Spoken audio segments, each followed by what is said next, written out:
3 astuces minceur en moins de 3 minutes.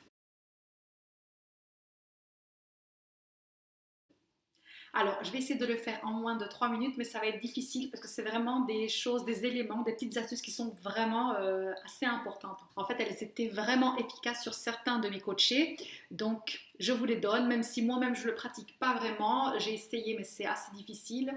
Donc, mais je vous donne cette astuce car elle fonctionne pour pas mal de gens. Première astuce, donc, la méditation.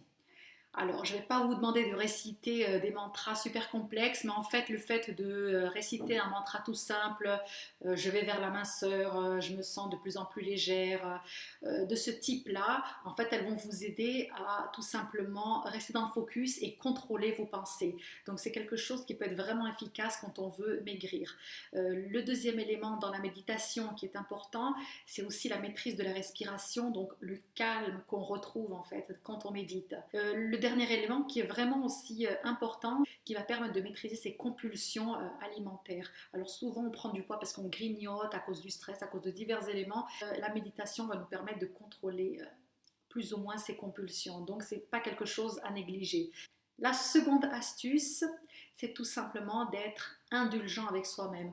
Être indulgent avec soi-même, c'est relativement important vers l'étape vers la minceur, surtout qu'on aura très certainement des hauts et des bas, des moments où on sera beaucoup plus motivé, on perdra beaucoup de poids, et par période où on aura certains événements qui feront qu'on aura plus de stress, ou on sera moins motivé tout simplement.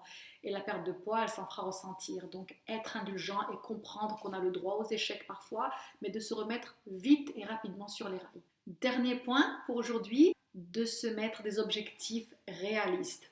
Alors perdre 10 kilos en un mois, c'est tout à fait possible, mais c'est complètement irréaliste si on n'a jamais réussi à perdre plus de 3 kilos en un mois par exemple.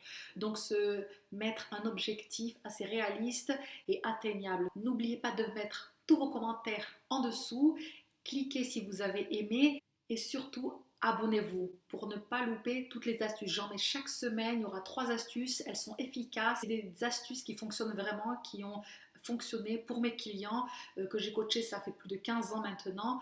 Merci, à très bientôt.